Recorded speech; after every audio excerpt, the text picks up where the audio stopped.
This top reminds me of one time when I was in high school. I know I've told you this story before, but I have to tell it again. I asked my boyfriend if he wanted a nude pic of my boobs. And he goes, no, why would I want a photo of you pressing your boobs together so it looks like you have boobs? He was 5'9". But I didn't say anything about that.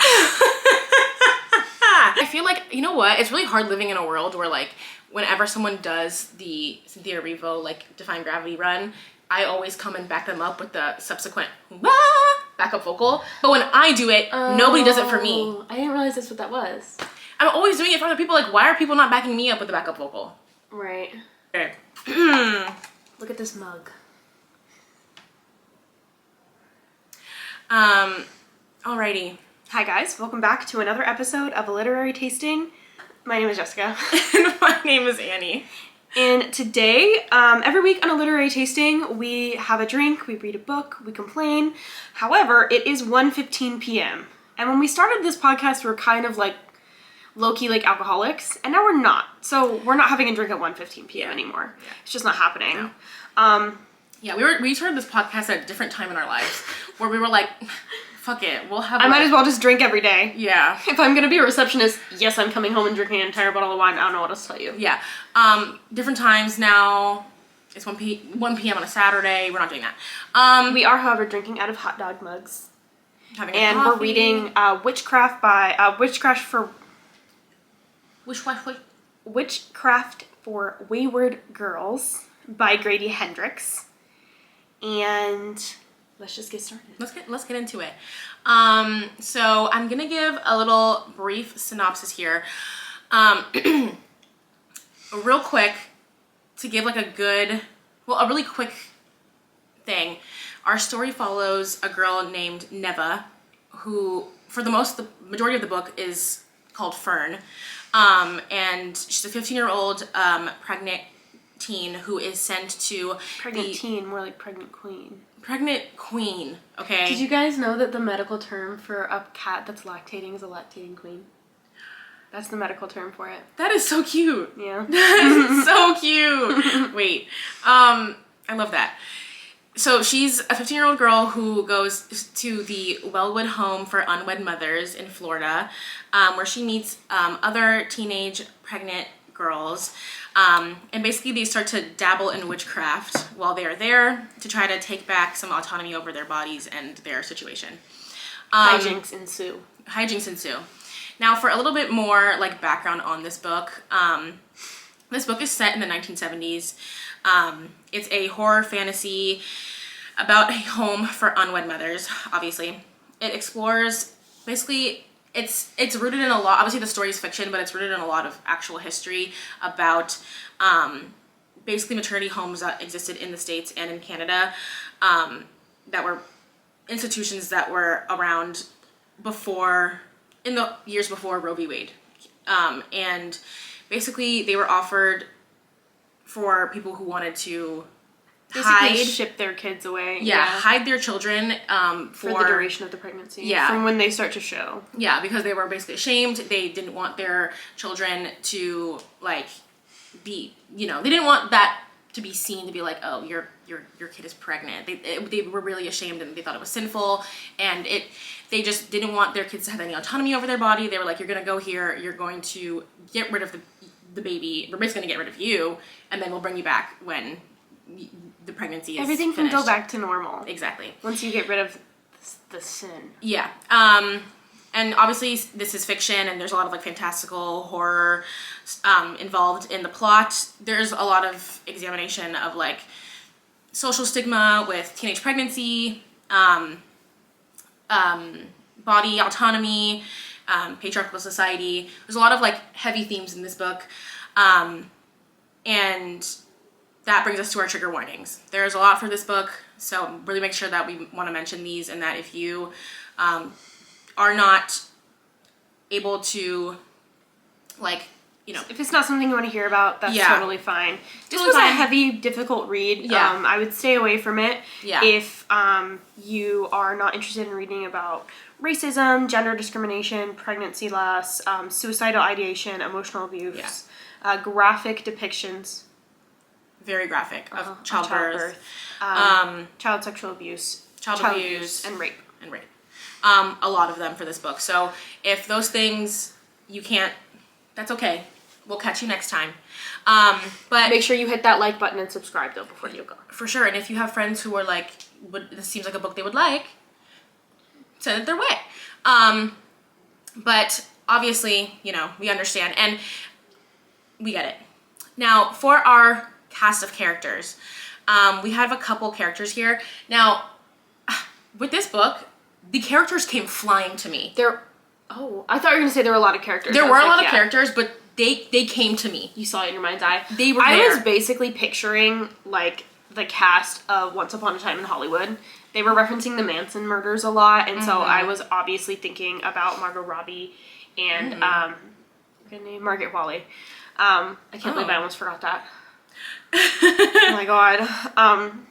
Yeah. So I was just kind of picturing them, but like nothing. I don't know. I was more picturing the surroundings. I wasn't really picturing anybody for anyone. There's a lot of TV shows and movies that I really enjoy that... Daisy Jones and the Six? Yes, but no. That I really enjoy that are like, that involve like large female casts. And like, let me get there. And one of them being like Yellow Jackets. We're just like, they have like a large female ensemble, you know? Love a female ensemble. Right. And so I feel like that being in mind, like so many people just kept coming to me for these characters. And so for our main character, Fern, the first person... By the way, if you missed it earlier, they are not allowed to have their own names in the home. So when they get there, they're assigned basically like a Jane Doe name, and they're all like plants and stuff. So that way they don't bring any of their previous life into the home to make it easier to go back to their normal lives and forget about all of this happening. So Neva, was it Neva? Neva, I think, yeah. Okay.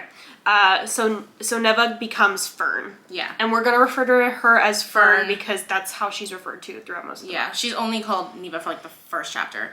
But Fern... Also, I love that name. When I read that, Fern? I was like... Ooh, no, I went... Neva. Oh, I liked Fern But Fern too. Both of them. I was like, this is cute. Yeah, I know. I was eating it up. Yeah. So Fern, I pictured as Sophie Thatcher. If you guys have seen Yellow Jackets, I love this girl. She's also in a very recent movie that came out, like a horror movie that came out very recently. Yes. She's who I pictured. I need to see that. She also like has like a face for like a period piece, like a 70s movie. I'm so sorry to bring this up right now, but I have to bring it up. I'm reading the Sherry Frankie novel right now. I'll let you know how it goes. Sherry Frankie, what's that? The 8 Passengers case. I don't know what that is. Okay, we'll lock back in. Okay, we'll come back to that. Have you heard of it? Well, I'm missing an important piece of history right now. What? Okay, we'll come back to that. For Rose, she's one of the cast of characters. We'll talk about obviously in the plot, but Rose, one of our characters, I pictured our queen. Her you know what? I was left me, but as soon as you said the queen, I was like Megan Thee Stallion. I don't think Megan Thee Stallion. Queen. I don't think Megan Thee Stallion would have been in this book. But she is the queen. No, Hunter Schafer. Oh, yeah. Sorry, that was really good. I chewed. Can you imagine the earth-shattering, groundbreaking that would be Margaret Qualley and Hunter Schafer in a movie? I wouldn't be able to watch it. The TV would start vibrating. Fire coming out of my pen when I was writing down my cast of characters. Like, they were coming to me like no one's business. I said, oh, I've been struggling to come up with characters before because I wasn't working with a female ensemble. This is what I needed. Holly, our youngest woman, like female character, our little baby, our 14-year-old in the house. McKenna Grace, our queen. Obviously, I know she's older than that now, but like she could play a younger character, I fear. That girl could act circles. That's an actress right there. Zinnia. Okay. Period with that name. Yeah. She chewed every time I read Zinnia. that. I was like, yeah, I'm there. I'm so there. Yeah. So Zinnia, if you ever watched a little show on Netflix about young ladies who like to thieve called Trinkets. Oh, I don't know why. I thought you were talking about the Bling Ring with Emma Watson. Oh my god. Chewed. That's an amazing movie. But I pictured this young lady right here, Contessa Swindell. I hope I'm saying that correctly. I don't recognize her. I haven't even heard of the show. Yeah, it's good. I've only ever seen her in this one thing, but that was a Platinum Rewards face card, so the day I watched that show, I followed her immediately on Instagram. Platinum Rewards face card. It was. So she's Get cash back on that face card. Period. And then the only other person that I casted was the head of the house, Miss Wellwood, who like owns the home for the girls. And I casted the woman from Haunting of Hill House who plays like the woman who like runs the grounds. Nanny. Annabeth Gish. She's been in a lot of things. She was in Pretty Little Liars. She plays the the therapist. The therapist. She plays the therapist in Pretty Little Liars. Oh my god! I can't believe that's the same person. Yeah, she's a great actress. Talk about acting struggles. You know what? I'm about to just sit on the floor. Yeah. I'm about to mess with your. I'm sorry. Oh. I'm not sure. Oh, honey, baby, no. Okay, so that's my cast. Obviously, again, there was fire coming out of my pen, clearly. I chewed that up. You can't tell me otherwise. But if you have other ideas, let me know in the comments. Let us know in the comments, yeah. But let's go ahead and get started. Now, the book is kind of divided into like, I think it's called gestational period in your pregnancy, like based on your how many trimesters. Yeah. And so we start at 28 weeks. Yeah. Don't ask me anything about what that means in terms of pregnancy. I'm not a doctor. I've got no idea. And I didn't do the extra research. I sure did not. I have to say, there's obviously more horror to this book than just giving birth. But frankly, that's the biggest horror of all, is giving birth and being pregnant. Listen. That is honestly one of my biggest fears. I will never have a baby. I will never give birth. Never. I'm not putting my body through that. Yeah. Jess and I are on different sides of... Should I close that window? Yeah. Yeah, so the thing is, Jess and I are on different sides of this because one of the things I've always wanted in my life is to like, you know, be a mother and like have kids and like be pregnant. Like that's something I've always wanted and I'm excited for. But reading this book... No, that's the thing is like some of y'all weren't scared straight in a high school biology class. When they started talking about your ribs can crack and your skin will tear. Yeah, but I was like... No. But the beauty of birth, like the joys of motherhood. There's nothing beautiful. Well, I don't know about motherhood, but there's nothing beautiful about birth. I'm sorry. Yeah, I mean, there's definitely nothing beautiful about birth, and I knew that. But like, I was like, but then the joys of motherhood. But then I don't know what it was about this description in this book, but we'll get there. God damn. Let's get into it. We gotta go. Well, and another thing. This is like so random, but. I hate when you're talking to somebody and they're like, I would be a Slytherin. It's like, oh, are you racist? What? I love to pull that card. What? It's so funny every time. Watching them go, no argument further. Why? Do we think Slytherins are racist? Yes? Yes. Oh. Do you remember Mudblood? Oh. The slurs. You're right. They do throw slurs around like no one's business. Not the slur. Yeah, okay. I was listening to a podcast the other day and they were like, why the fuck did J.K. Rowling make up a slur? Bitch, what? She went out of her way to make up a slur. She was like, I'm gonna find one I can say. Yeah, she said, I'm gonna make one up just so I can say it. Yeah. Oh, God. Okay. So, our book opens and Neva is being driven to Florida by her father. Now, after finding out that she was pregnant, her parents had sent her to live with her aunt. And she gets to her aunt's house and her aunt is like keeping her like locked up because, you know, obviously everyone in her home is being like, you're a disgrace. I can't imagine what it was like to be a pregnant teen in the 70s. Because frankly, like, people still send their kids away. It's not like this, I would hope. No. But, like, I remember there were girls in high school. They go to, like, a separate high school. Yeah. When they get pregnant. Oh, they it's like you get so shamed. Girl, it's just a baby. It's gonna be fine. Yeah. Pop a condom on next time. It's fine. Things happen, you know? But she got sent away. And while she was there, she was like, Miss Neva loves to read, okay? She's a girl. She's actually subscribed. So she, as you should be. So she went to the local like CVS and she like nabbed some books. Because she was like, well, if a girl's gonna be locked up at Auntie's house, I need to read something. I'm stealing a book. Yeah. Yeah. Yeah. So her aunt found out and she called her dad. Her dad pulled up and was like, get in the car. She's like, thank God we're going home. Turns out they're not going home. she sees that they're suddenly crossing state lines, and it says welcome to like Florida, and she's like, Florida. I love Florida secretly. Florida. You know what? I don't love, like, I don't think about Florida that much, but somebody brings up Orlando, and I'm like, I could go there for show. Yeah, I think about Orlando like pretty much every day. Like a prince. Which one? I would say like a dream prince fuck would definitely be either Aladdin or Flynn Rider. Aladdin. Yeah. Period. No, Aladdin was hot. Mine's Prince Eric was hot, but there's something sinister about him. No, he's sinister. Mine's definitely Flynn Rider every time, but I'm alright, he wouldn't survive. Anyways, back to the book. You asked me my question, I answered it. She didn't want to hear the answer. Like, so she's like, oh, God, Dad, where are we going? Where are we going? She's like, are we going to Disney World? No, Disney Please World's say yes. not open yet. Yeah. He's like, no. And she finds out that they're going to a house. The home. The home. And there's no sympathy from her dad. He basically tells her, he screams at her, turns the radio up. He's not being nice. He's not being nice. She's like, she's sitting there and she's like, I have to pee and I can't tell him. Like, her baby has been squeezing her bladder. She has to pee like every 3 seconds. And he's gaffing the fuck out of her. Like, he doesn't care. He gives her his wedding ring. When I get your dad. No, literally. He gives her his wedding ring to wear every time she has to get out of the car just because he's so embarrassed by the fact that, like, she's pregnant. Girl, I hate to tell you this, you're fucking pathetic. No, like, seriously. It's more embarrassing that you're willing to shun your daughter so bad. Like, what? Than it is for her to be pregnant. He literally tells her, like, some shit about, like, I honestly wish you had never been born type shit. And I honestly wish I had a gun so I can shoot you. No, like, when I catch you. So they pull up to this house that she kind of describes looking very plantation-like.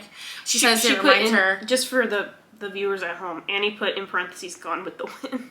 Well, I was getting there. Oh, my bad. Yeah, she says... I thought you were going to skip over that. I was like, no, that's good. No, because she described it as... Neva describes it as saying, like, it reminds her of the house from Gone with the Wind. And while her father gets there and he's like, goes to speak with Miss Wellwood, who owns the house, she starts to meet the other girls who live here. The first girl she meets is Rose, Hunter Schafer. And she's like... I just saw your vision just now. Imagine... I saw it in my mind's eye immediately, because when she walks in, the first person she sees standing against the wall holding a ciggy, looking hot as balls. Unfortunately, cigs do make you look cool. Sorry. I've never smoked a cigarette in my life, and I hopefully never will. But, like, whenever I see a man smoking a cigarette... Well, actually, no. If it's a frat boy smoking a cigarette, it's like, ooh. Like, you're wearing a jersey and jeans to the bar, and you're smoking a cigarette, and you've got a hat on. Ew. And it's not even backwards. Girl. Oh, it's not even backwards? Are you a loser? Oh, my God. When men wear backwards hats... Yeah, I'm in there. Yeah, honestly, it doesn't even matter what they look like. I can't see past the backwards hat. Yeah. Unless it's your ex, in which case he's getting hit in the face. Right. But if you're a woman, and especially if your hair's looking a little disheveled, you're wearing the long dress, yeah, you look good. So Hunter Schafer's there, and she obviously got a tood. Of course she does. And she introduces herself as Rose, and Neva's obviously feeling really, like, uncomfortable. And we basically find out here that none of the girls are using their real names. And Rose is like, yeah, we don't use our real names here because they're like, they want them to feel like numbers, basically. Yeah, they're like, they want us not individuals at all. Yeah, they're like, they want us to use a different name here because once we leave here, they want this situation to be erased from everyone's memory. Like, they want no record of us ever having had this happen to us. Like, we come here, this happens, and then it's erased. So she's like, oh, well, so my name's gonna get changed. I wonder to what. And she's like standing here getting the tour. Lo and behold, she looks out the window and her dad's driving away. No goodbye. When I read that, I was mad. But I knew as soon as he went to talk to Miss Wellwood, I was like, he's for show. He's gonna walk out the back door type thing. Yeah, it's like when you take your kid to preschool and they're like, just don't turn around and don't look back. Yeah. You know? Yeah. Their kid's gonna scream, it's gonna be fine. Yeah. That made me really sad. When I get your dad. No, like, she was banging on the window, like, crying, and I was like, I can't even imagine just, like, leaving my 15-year-old pregnant daughter and, like, her no. Choke and die. So then she goes to her meeting with Miss Wellwood. Miss Wellwood's like, your new name is Fern. Figured out Fern. Yeah. Fern is slay. Yeah, Neva was not too crazy about it, but I was like, I think it's kind of slay. I wouldn't be happy if actually I wouldn't really care that much if somebody changed my name, but it is dehumanizing to change someone's name, so I can see why she was mad, but unfortunately it was a cunty name. No, she was mad because she was like, how come this bitch gets to be named Rose and that one gets to be named Zinnia and I'm Fern? But I don't know, I kind of liked it. But yeah, I mean, my name is Neva. What the fuck? In this meeting also, she really gets a sense of like, you know, the vibes here, which is basically that like... The vibes are off. They're very off. Miss Wellwood is disrespectful as shit. She's being like, y'all are barnyard animals. You don't close your legs. I'm here to teach you how to be a fucking, proper human being. I hate that saying that like, don't spread your legs, or if you hadn't spread your legs, or keep your legs closed, or whatever. It is so dehumanizing. I dare someone to say that to me. No, you know what? The thing is, when you're a receptionist and you don't like being a receptionist, you don't have a lot to lose. Yeah. People need to remember that about me. Yeah. Yeah. It's... Oh my god. And she's basically being like, you guys are all you women are, all you girls are very sinful, and you're gonna be here and you're gonna learn how to be better members of society when you leave here. Okay? I love sinning, personally. Me too. I love to commit sins. So she gets up to her room and she finds out that Rose is her roommate. During dinner that night, she also kind of gets to know more about Rose's personality, and she realizes that Rose is like clearly someone who speaks very freely and like is kind of against the grain here in this like house environment. She speaks very freely about like social justice and women's liberation, and Miss Wellwood is like, not about that life. She's like, not in my house. Go up to your room without dinner. Shut up, sinners. No, literally, she's like, Rose, not this again. Literally, she said, not that progressiveness at my house. Get the fuck up to your room. And I don't know. Also, she's like, the vibes are just weird. Always these weird ass rules. She's like, also I decided tonight that we're no more salt in our dinner. Bitch. So now I'm gonna be here for 6 months with no salt in my food. If somebody took away salt and cheese. Oh my god. No salt in my food. So I'm pregnant. I put salt in this bowl, and I'm probably just gonna lick the salt out of it. Mm-hmm. No, I need salt regular. I'm now pregnant. You're telling me no flavoring in my food. If I'm pregnant and I don't have access to pickles, someone's gonna get hurt. Someone's gonna get hurt. I already think about pickles at least 3 times a day. No, like when I'm pregnant, I know I'm gonna be craving. Oh, like and this salt is delicious. I have to eat bland food. Someone's gonna get hurt.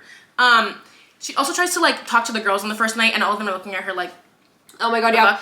I do remember there was like a scene in like their like common room where Fern kind of pipes up and is like, oh my god, I love this actress. She was in such and such and such and such. A conversation that I have regularly. Right. I'm one of those people that can't watch a movie without Googling the IMDb of every single person. Me. I watched Paul Blart Mall Cop twice this week. I could tell you about the discography. Wait, what's the word when they're in? The filmography? Wait. I could tell you the filmography of any of the Paul Blart Mall Cop characters if you would like me to. Yeah. I feel like filmography is not right. I feel like I just applied a wrong term. Yeah, like, oh god. I mean, it's better than what I said. I feel like everyone who follows this channel thinks that I'm like so dim-witted. Sorry, you guys. Don't know. We can tell you the casting characters, okay? But anyways, the girls turn around and they're all like, they literally say, what is this freak on about? No. What's she on about now? Oh. Okay. Sorry for talking. You know what I've been wanting to say this. I don't know if I've said this in the podcast before, but I'm gonna say it again. Mm-hmm. When people are rude, I'm gonna start telling them to kill themselves. We are not fast and loose enough with the words kill yourself. Oh. In my opinion. No. If you're rude, yeah, you're gonna kill yourself for me. No. I'm gonna shock you to your core and make you really rethink what you said. No. You know, you're losing me. Yes, I think that people... Do you know what I mean, though? I see where you're coming from. People need to stop being so fucking rude. Like, I think we just need to start fighting back a lot more. Like, listen, clearly we've said this multiple times, even just in this one sitting. We are both receptionists. Well, like, you're moving out of reception, period, queen. But, like, you know, we've both been receptionists. I am a receptionist currently. Like, we experience the rudeness on the daily, okay? At a certain point, I'm gonna start fighting back. I'm gonna start being on the phone. Oh, yeah? You can fucking kill yourself. No. My coworkers are like, No. What was the context? She was just trying to schedule an appointment. No. See, that's where you're losing me. I won't be ever saying that to someone, ever. Because that, I fear, is crossing a line. But, I understand at a certain point, it's like... Would you say it to your ex? No. Would you let me? You can live your own life. You can do what you want to do, but She's really brave for not wanting to say that to her ex when her ex is the man that he is. Y'all don't even know. If someone wants to hear the full story, DM me. I love talking about it. Anyway, so that night when they go to their room, Rose cannot stop farting. And Fern cries herself to sleep. She's like, this bitch is egg farting on purpose. She's like, I hate it here. Honestly, I would have cried too. No way. Sometimes your last straw is someone doing something annoying. That's not. No, like, girl, stop. What the fuck?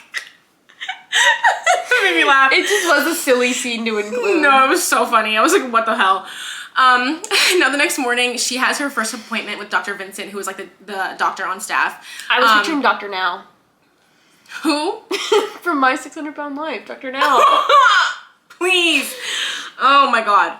I was picturing, if anyone's seen the End of the Fucking World on Netflix, in the first season, the guy that the two main characters murder, who is like the trigger warning rapist in the show, I was picturing him because obviously like this sinister vibes from all these adults. I was picturing him. And if anyone has seen it, you know who I'm talking about. Dr. Vincent, he gives her first pelvic exam. Obviously, this girl is 15. She has not had a pelvic exam before. Her pediatrician has not given her a pelvic exam. He has no sympathy for her and the fact that she has not had one before. And he is being very, like, blasé about it. He is being very, like, uncaring. She's being, obviously, she's scared and, like, please. She's scared. What? I just read Rose toots up a storm. She is tooting up a storm. Like, stop farting, girl. But yeah, Dr. Vincent is sitting there or is trying to give her this exam, and she's very scared, and she's like, please stop, like, hold on, like, I'm not ready, like, I don't want to do this, and he's being like, you should have thought about that. Yeah. Maybe you should have thought about that before you had sex, kind of thing. Like, he's just not, he's very judgmental, and like... And what's so frustrating, I mean, obviously, like, this is gonna sound really stupid, but it's like, and what is Guy doing? Probably having a nice fucking summer back at home. Yeah. Guy is her ex-boyfriend who got her pregnant, and then shamed her. And said, how could you do this to me? See, would that warrant to kill yourself? Would that? Yeah. I might have shot him right there in front of that fountain. You know what? You're going in the fountain. Now suddenly I'm in jail. Because, Well? What do you mean, do this to you? What about me? How could you do this to... Okay. Whose cum was it? Right. Because it certainly wasn't mine. Right. Anyway, it's a very traumatizing experience for her. And she comes out of there very upset, and so they send her down to see Diane, the social worker, who immediately starts peddling the idea of surrendering the baby. Which Fern, obviously, she makes it sound like the most wonderful thing to Fern. Like, she's talking about it like it's like, oh, it's gonna be amazing. Like, it's they're basically gonna live, like, it's basically, your baby's gonna become one of the Kardashians, basically. Yeah. And you're poor, so. But the way she's talking to Fern about it, she's just like, she's introducing the idea, she's saying surrender, like, it's like, girl, like, it's gonna be so great. Like, it's gonna be so freeing. You can just, like, move on with your life knowing that your baby is in a better all the place. bad stuff. Yeah. Like, it's just gonna be amazing. Like, the way she's introducing it to this 15-year-old, it's like she's pretty much manipulating her. Mm-hmm. And Fern, having come out of a very traumatic experience, she signs that paper immediately. She's like, yes, that sounds great. Anything to get this over with and done with and me out of here as fast as fuck. She's like, yeah, that was so traumatizing. I can't imagine what's coming after this. Like, yes. This woman, how dare you? How dare you? This is a child. Yeah, and also they didn't ask her dad to sign the papers, like, no. Or to, obviously the dad can't sign the papers. No, the dad had signed the papers. When they gave the papers to her, she saw that her dad had already signed them. Yeah. Right. And then when they had her sign it Jane Doe. So there's no record of her having signed it.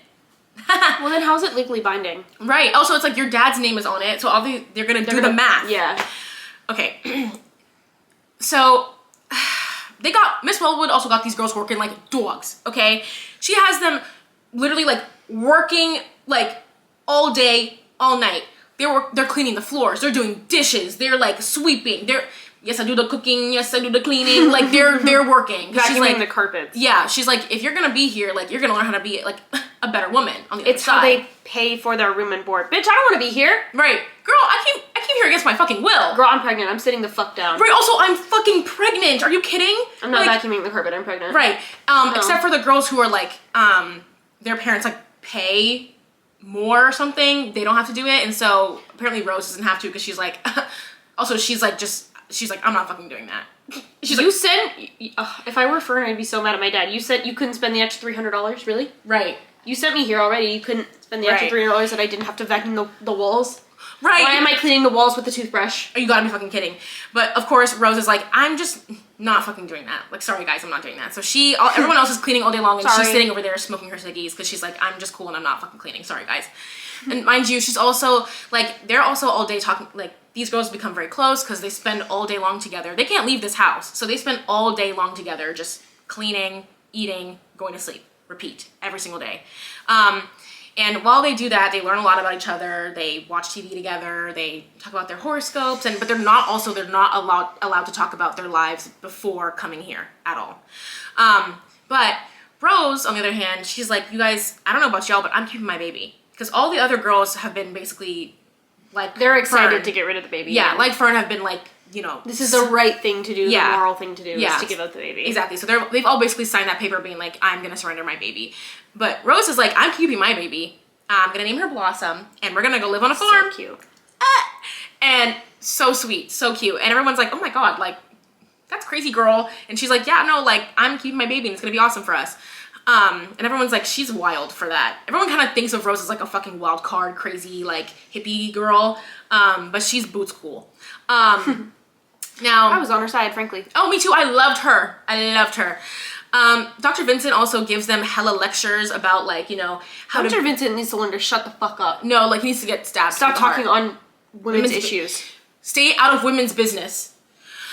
He gives them lectures on, like, how to be, like, a better moral woman. He gives them a lecture on childbirth, basically saying that it's not going to be painful at all. And that the girls are all very fucking suspicious because they're like, we're not stupid. I don't think that's how that works. Right, we're not dumb. We may be children, but we're not dumb. And he's like, no, girls, it's not going to be painful. Believe me. How the fuck would you know? Right. And some of the girls are like, sorry, but I'm pretty sure when my mom gave birth, the sides of her lips tore because she was screaming so hard. And this bitch over here is like, also, my mom's asshole, like, literally exploded. And this girl, and he's like, no, guys, shut the fuck up.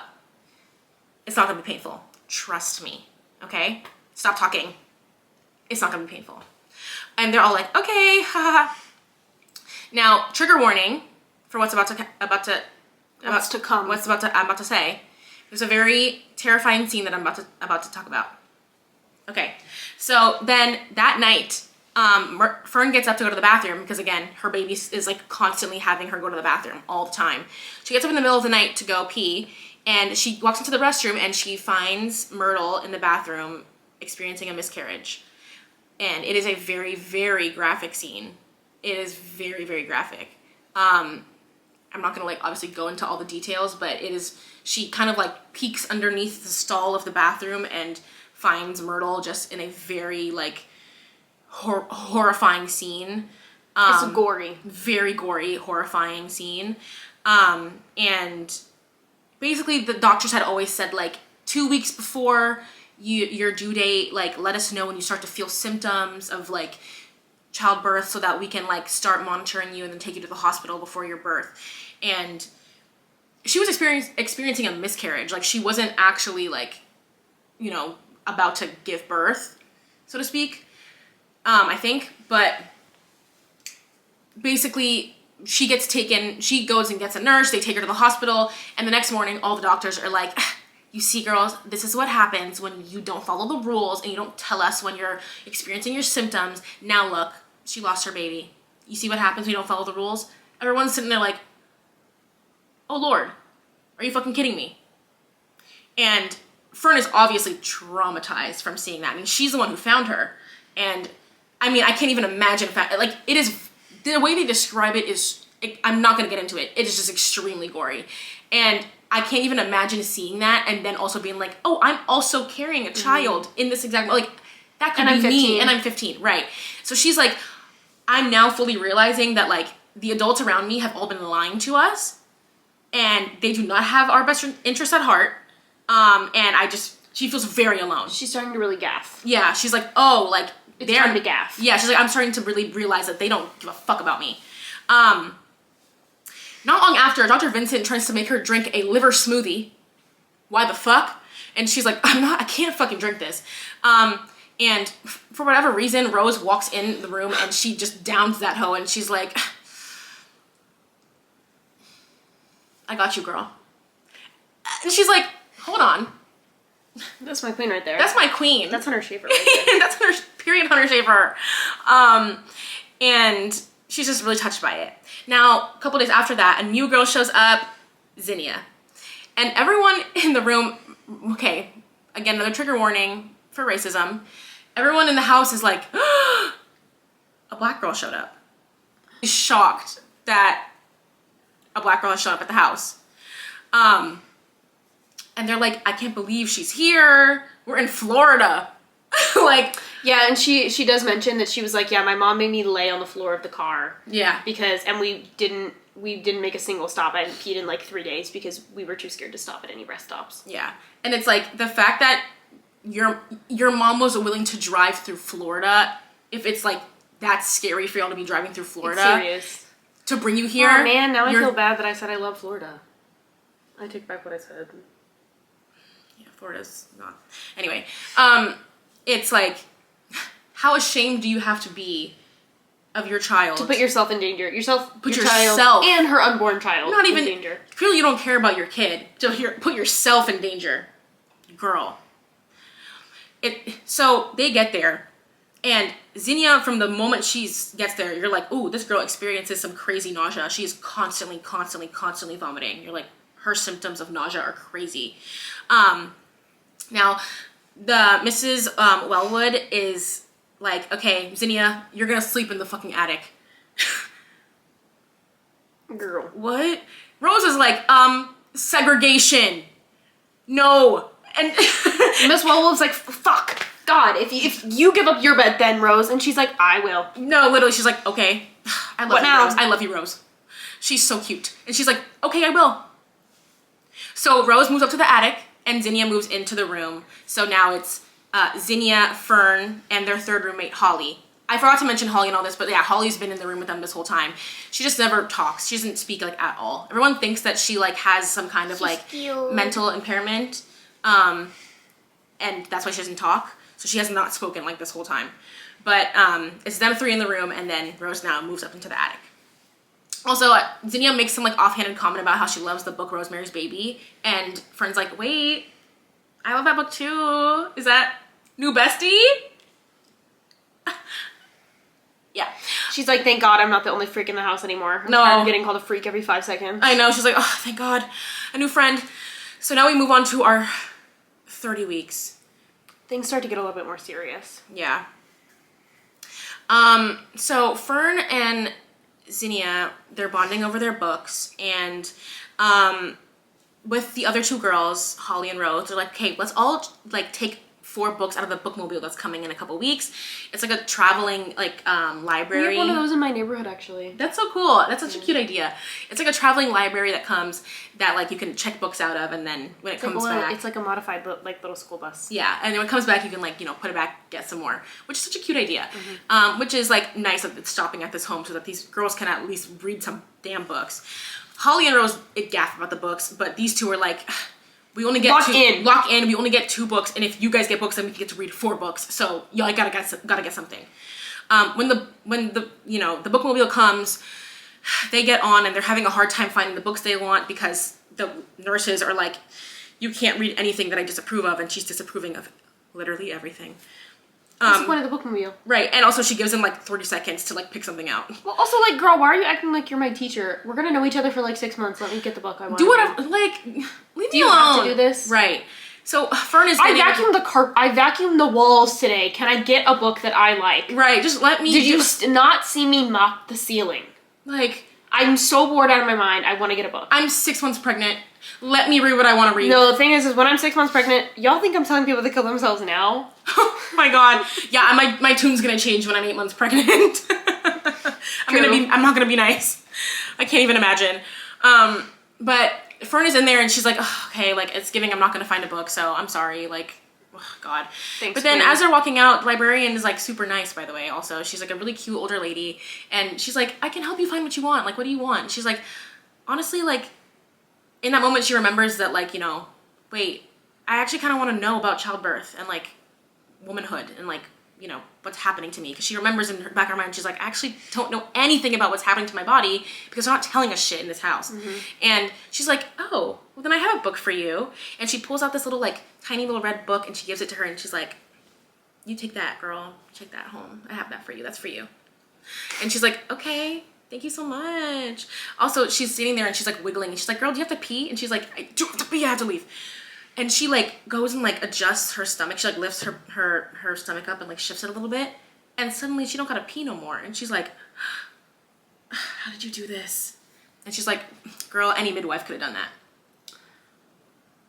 But she's like, okay, you're magic though, because I've had to pee every 3 seconds for the past like 6 months. The doctor couldn't have done that for me? Literally. She's like, okay, Dr. Vincent, what the fuck? So Dr. Vincent, kill yourself. Again, I've been telling him and he hasn't not even tried to help me. I thought I've been telling him to kill himself. He just won't. He just won't. God. So when she gets back in, she looks at the book and it's called How to Be a Groovy Witch, which I thought was so silly and goofy. Cute. So silly. I was really picturing, you know, Julie, the American Girl doll from the 70s with the long hair, the long blonde hair. That's when I started picturing, that's when I kind of locked in. I was like, not the groovy witch. Oh, I'm thinking of Sabrina the Teenage Witch. Sabrina the Teenage Witch, if you will. Yeah, on the front cover, they were like, oh, it has like a cute girl who's like on the top. Sabrina the Teenage Witch, when she would wear those cunty, fashion in the 90s peak. Yes, exactly. Sabrina the Teenage Witch is on the cover of this book, and she's like, Sabrina is such a cunty name. I know. And so she's like, wait, what the hell? And now she shows it to all her friends, and they're like, what the hell is this? Rose is like, girl, get for real. What is this? But they're like, why don't we just like try it for shits and gigs? Like, you know, it's probably bullshit. Yeah, Rose is low-key annoying because Rose is like, how the fuck would I learn to do magic from a book? You learn a lot of things from reading a book. Yeah. Girl. Come on. Just try it. Who cares? She's like, she fixed my peeing issue, so we might as well give it a shot. She must be a witch. Yeah, she must be. Even though she was like literally a midwife, any midwife could do this. Like anyone with like a brain could do it. So that night they're like, what if we tried this spell to get rid of Zinnia's nausea? And if we do this spell, let's try and give the nausea to Dr. Vincent, because fuck that guy. Well, and Dr. Vincent is telling Zinnia that it's on her head and that if she just like locked in, she wouldn't need to vomit anymore. Yeah. Girl, what? Imagine. I can vomit on command. Stop. He's like, if you just locked in. Oh my god. So literally, that's literally a man talking to a woman. If you just locked in for once. So they try the spell, and ooh, boots, it works. That man puts him on his ass. Good. This man is not even good enough. This man is projectile vomiting, and not even just projectile vomiting. He is like squirting like a fire hose. And not just squirting like a fire hose, he's squirting like a fire hose onto Nurse Kent over there. Good. She deserves it too. He's just like, douche, douche, douche. Like, he's like aiming for her. Literally. And Fern is standing in the corner like, oh my god, like taking notes, being like, wow, it's really working right on time. Like, this is crazy. She's like, Nurse Kent, describe the smell. She's like, 3 minutes, wow, that's crazy. And she runs back and she's like, you guys, Boots, magic is real. Magic is real! This is crazy. And also, Zinnia's nausea is gone. And they're all like, wait. Da-na-na-na-na-na. Yeah. Oh my god, they pulled a wand at the boot. Yeah, they all had boots on, like knee highs, and they all had a wand in there. Oh my god. Yeah. Alex Russo with the knee-high boot and a mini skirt. Shut the fuck up. God damn. It was my dream to have that. Alex Russo is marrying Benny Blanco. Ooh. So they're really excited, and they're like, well, okay, this book, let's keep reading it. It's probably gonna be so useful. They're reading it, and they're like, there's no fucking spells in this bitch. Also, like, I don't understand it. I can't read it. I can't read it. It doesn't make any sense. So, like, this is bullshit. And they just kind of, like, push it to the side. And they're like, I guess that one spell was useful, but we're not going to use it for anything else because we can't read it. That was one of the problems I had with the pacing of this book. Like they do this one spell, and then kind of nothing happens with the witches, like, for a while. And it just kind of, I don't know, it just felt a little... Yeah. The pace, it just kind of messed me up. It was like... I would get into it, and then they would switch pace back to the home, and it would be like 3 chapters of them basically doing nothing in the home. And yeah, I kind of skipped ahead here because there were some chapters of like them just kind of doing stuff at the house, so I skipped forward because I was like, let's move on to the witchy stuff, because the witchy stuff was so fun. Well, and, like, frankly, I understand that they're being abused in that home. Like, you don't have to give me, like, 72 chapters of it. Yeah. I knew they were being abused in the home the second we got to the home. No, the second that the book started. So, like, we don't need a bunch of chapters about how they're being abused in the home. And frankly, like, the chapters about them, the witchcraft, are what, like, furthers the story along the best. And it's what the book is supposed to be about. Yeah. Like, the book is called Witchcraft for Wayward Girls. Yeah. Witchcraft. Well, I think I don't want to hear about them mopping the ceiling. But also, it's like, the witchcraft part of it is what helps, like, advance that plot of them, the abuse that they're facing. Standing up for themselves, yeah. But anyway, so, fast forwarding a little bit, they're having a laundry day that they have every so often, where they're literally, like, outside, like, doing manual laundry. Florida in the summertime sun. My God. These girls are 15 and pregnant. We must remember this. No, like, the way I'd be so sweaty would actually be so crazy. It'd be like I took a shower. I literally sweat when it's like 2 sitting degrees. Down. When it's 2 degrees out and I'm walking in the metro. I sweat at the front desk at work. Literally. Just sitting there. It's frigid. I'm literally wearing 2 sweaters. I'm so cold, but I'm still sweating. Mm-hmm. Like, I cannot imagine. So... all the girls are sitting here like, I really want to go swimming. Is there a river nearby? Like, oh my God, it also hasn't rained in a long time. But the people at the house are like, you guys can't go swimming. You can't leave the premises of this house. We will not let anyone see you, let alone a neighbor. You guys are shameful. Well, then why are you housing so many pregnant girls? I'm going in the lake. Lest you forget that. So that night, they all sit up in bed, all the girls, and there's a dog in the middle of their room. And they're like, the fuck? The fuck? It's a black dog, by the way. Black dogs are omens for death. Yeah. I would not be going near a black dog. Oh, me neither. But well, maybe if it had a rose quartz. Maybe. Then I'd be like, well, I need that. Maybe if it was a black lab, then I'd be like, okay. That's true. There's like, so cute. So, yeah. A black lab with a rose quartz on its nose. Oh. I'm like, wait, I see the vision now. I'll follow you anywhere. It has a text message from my situationship in its mouth. It has the answers on how to get my situationship to text me back. Holly. Because Holly got up and she was like... why, girl? No, why? And then Fern is like, I can't just let her go. Right, so then she gets up, and then Zinnia's like, well, if y'all are going. So then they all 3 get up, and Holly's just like zooming after the dog, so they're running after her. 3 pregnant girls are just running through the forest. Somehow, some way they get out there, and Rose is already outside, and she's like, hey guys. Girl, what? Took long enough. Yo, she's like, I've been waiting for you. Oh, okay.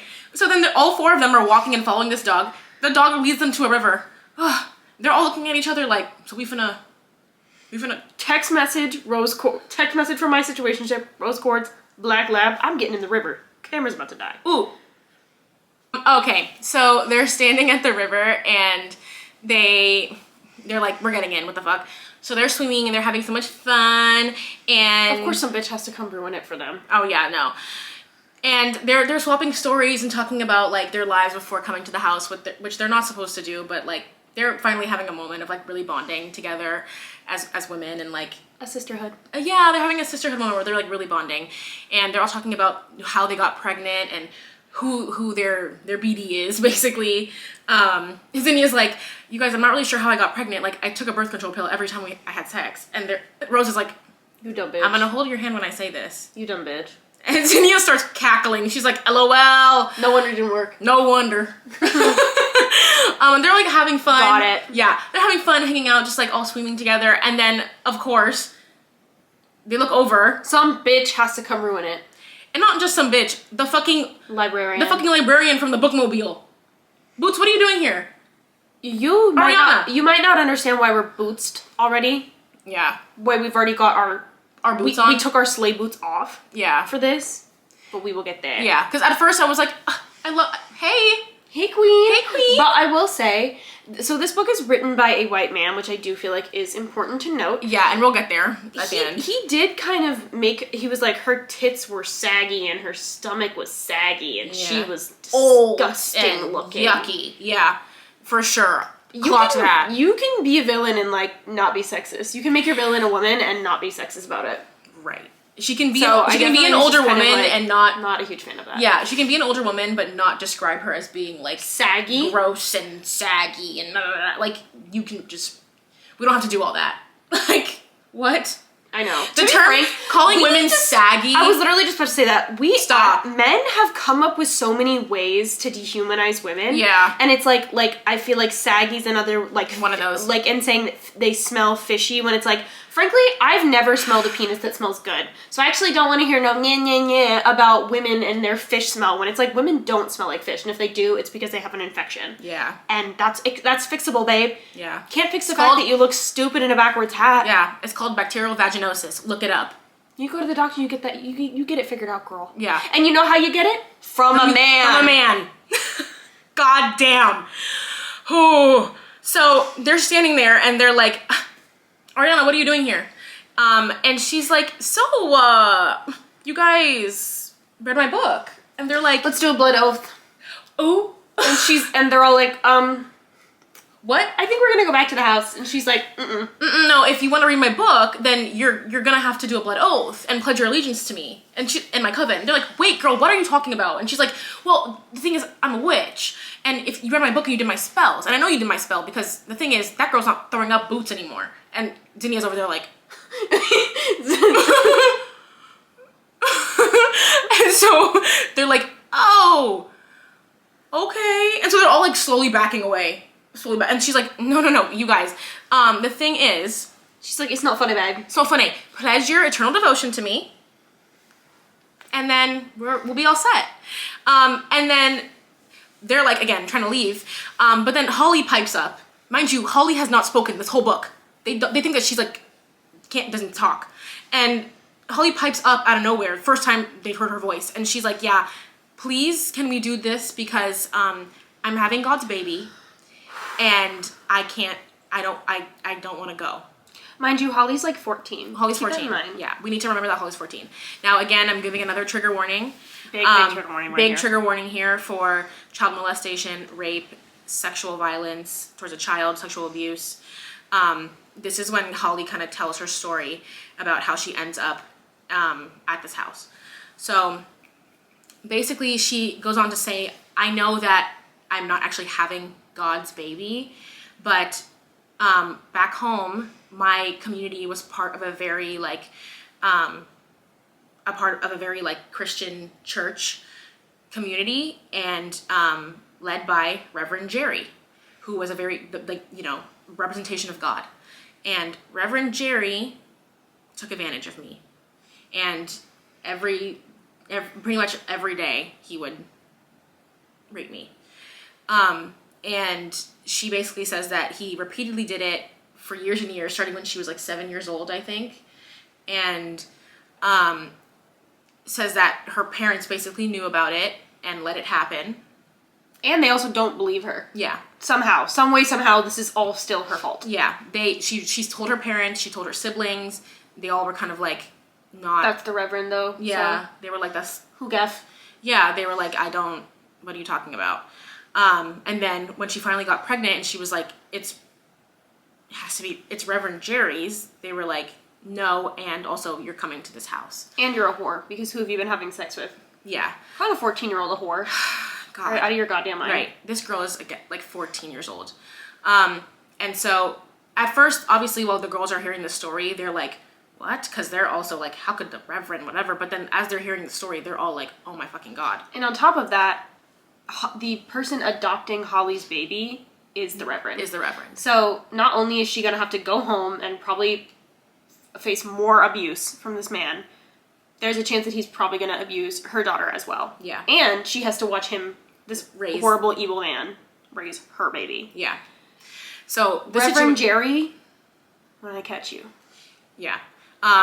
Honestly, we can put another trigger warning in here for religious trauma, because there's a whole other thing in there that like they don't dive into that too much in this book, but like there's so much to tap into there that is a whole other thing. But the girls immediately are like, yeah, honestly, we'll do that for you. I don't want you to go back into that situation. And that's sisterhood right there. They say, all right, time for the blood oath. We'll do the blood immediately. Oath. No, like, that's sisterhood. They don't even think about it twice. They say, yeah, we'll pledge our eternal allegiance to this random ass woman so that you can avoid going home, for sure. So Miss Parcell or whatever. And frankly, that's just what she wants. Yeah, Miss Parcell is like, fantastic. So and manipulating the fuck out of these girls. But like, again, these are children. And after what Holly just said, I would too. Yeah, I'm doing anything to catch Reverend Jerry. I'm doing anything to help that girl. So Miss Parcell sets them up in a circle. She like, slits their hands and makes them do a blood oath. Does a whole thing. And then she's like, they literally have to all get naked and stand in the moonlight. It's a whole That's another thing that bothered me is I was like, why are you... I mean, I guess this is pretty nitpicky, but I was like, I just don't know that you needed to write that these... And he was descriptive about... He was descriptive about it, for sure. What they looked like nude, and... Yeah, I don't know, I didn't need it. The thing about them being naked is not too shocking to me because, like, I feel like that's pretty standard for, like, witchcraft stuff about people standing naked in the moonlight. I feel like I've heard that before. That's like pretty standard practice. But also, it's the description, being extra... Descriptor. Yeah, being extra descriptive about it is what's like, okay, chill. Yeah. Chill out. Especially after I found out that it was a man who wrote this. Because for the longest, I thought it was a woman. But... Nope, it's a white, bald man. No, yeah. So, after they do that, Miss What's-Her-Face, the librarian, puts her clothes on, and she's like, all right, see y'all. Literally, and then just walks off, and they're like, oh, okay. You're not gonna help us help Holly? No. Nah, she's like, go read the book. And they're like, figure it out. But the book don't say nothing, and she's like, you read it now and it will say a lot. Well, and that's the thing is they open up the book. I liked this little detail, and they were like, wait a minute. It has a glossary now. It didn't used to have a glossary, and like new paragraphs will just pop up. New vocab words will just pop up in the book. Yeah, I was like, ooh, yeah, like that was really interesting. I was like, oh, that's fun. Like new things are coming, and every time they'd read something and be like, I don't know what that means. The next time they'd open it, there'd be like a page where that describes what that thing is. Like, ooh, magic. I thought that was cool. I want to be able to be a witch. If anybody knows how to get a situationship to text you back via witchcraft, please hit my line. No, like if anyone has an Etsy witch that they like, know for certain. Sure. Yeah, please tell me, like, please hit our DM. Like, I would love to contact them. So, now the thing is, unfortunately, we thought this was really cute. Zinnia did not. She was like, ooh. She's like, oh yeah, no, fuck no. No. Fuck no. Yeah. No. Even though she literally did the blood oath, they get home. She's like, I didn't think the blood oath was gonna mean anything. No, she's like, wait, this is witchcraft. Hold on. And they're like, yeah, girl, what did you think we were Yes, what? Well, we did the blood oath, girl. Yeah, like, we did the blood oth naked in the moonlight. And she's like, yeah, but I didn't think it was gonna happen? I didn't think it was that serious. What? So she's like, sorry guys, but I'm out. And they're like, girl, it's too late, you did the blood oath. Yeah, she's like, listen though. No, she didn't listen. She was like, I'm out. They're like, okay, whatever, bitch. So, I'm gonna skip forward ahead again. And it's 4th of July weekend. Rose's due date is coming up in a couple days, but it's a couple days before that, and they're just kind of chilling in the house. And that weekend, there's supposed to be some kind of festivities in the city, and they're like, we're gonna all take the girls into the city to go see the fireworks, and there's gonna be a parade or whatever, because it's also in the time of like the Vietnam War, so there's some stuff going on in the city. Mind you, these girls are like not allowed to watch the news or anything, so they're very sheltered. They hear stuff about what's happening, but they're not really allowed to know. But they do know that there's like some kind of parade, some kind of something happening. Something going on. Yeah. But again, remember our Queen Rose, she's very like anti-establishment, social justice, anti-war effort. So she's like, I'm not fucking doing that shit. So they're in the house, and the doctors come in and they're like, come on, Rose, we're taking you to the hospital to have your baby. And she's like, what? I'm not going to the hospital to have my baby. My baby's not due yet. And they're like, right, we're going to take you early to induce your pregnancy. And she's like, fuck no. My baby's not ready to come out yet. I'm not having my baby. And these doctors are sitting here like trying to force her out the door. Bitch, I want to be off on 4th of July. Yeah. Have you ever heard of day drinking? Yeah. Have you ever heard of a fucking darty, Rose? I need to be there. My crush is gonna be at the pool party. My situationship is going to be at the pool party. I haven't seen him in months. I can't get him to text me back. But if he's at the pool party, he has to talk to me. No, like, Rose, I got the cutest fucking bikini. You don't understand. And Rose is like, I don't want your situationship to text you back. No. Unfortunately for you, my baby's more important. What are you not understanding? Like, she's a fucking bitch, bro. They're like, she's a fucking insubordinate little bitch. Insubordinate. I need to day drink, and she's not being understanding of that at all. At all. She's like so fucking she's so selfish. I know. They're talking about this in front of her face, by the way. And Rose is sitting here like, I don't know what to tell you. I'm not Rose is sitting there idgaff as fuck. No, I love Rose so much. And the other girls are... She's like, y'all are out of your mind. They're actively playing cards, and she's like, I don't know what to tell you. Y'all have to carry my limp body out of here if you want me to go. Dead ass, she says that. And they're all sitting here playing cards. And they're like, they hear the words limp body, and they say, okay, bet.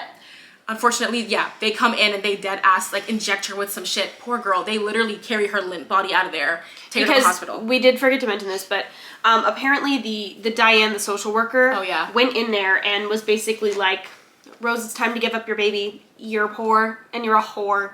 And Rose's water breaks and she freaks. Yeah, she purposely gets her worked up to the point where her water breaks because she gets so upset. And Fern, in her internal monologue, realizes like, oh, Diane did that on purpose to like speed things up. To speed things up and get her upset because she was about to be due anyway. And it did work. Mm-hmm. Her water breaks, and so they're like, great, we can take you to the hospital, and also you're frantic, so we'll inject you with something so that your body, we can be like, oh, well, she was freaking out, we can take her body. And they're like, we're on our way to the Darty.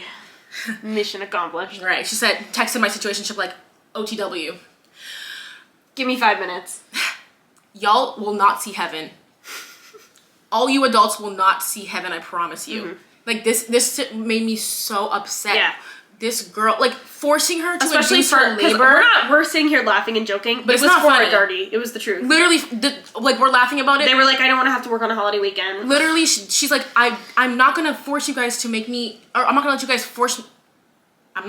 guys force me to induce my labor, for your weekend plans. Because you guys want to have 4th of July.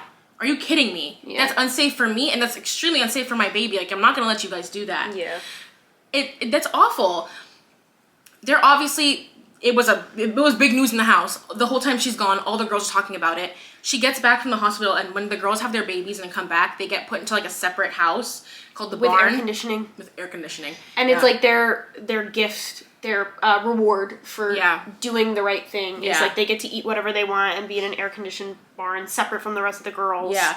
So one night, Holly steals the keys to like unlock the doors, and Fern sneaks out to go see Rose.